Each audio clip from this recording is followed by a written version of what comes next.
Hey there friends, today I'll show you how to create a second Discord account.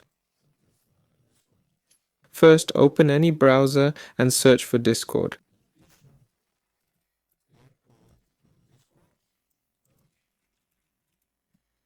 Click on the first link and select Create an Account.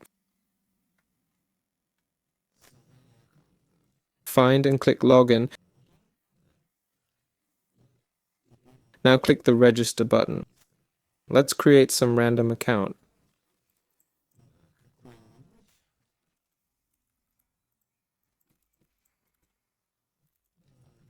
Just like this. Enter day, year, and click Create Account. Now complete the CAPTCHA. After creating the account, go back to Discord, click on your profile, select Switch Accounts, click Add Account, enter your email and password, and now you can switch between accounts. This is Valvar. Like and subscribe to the channel. See you later.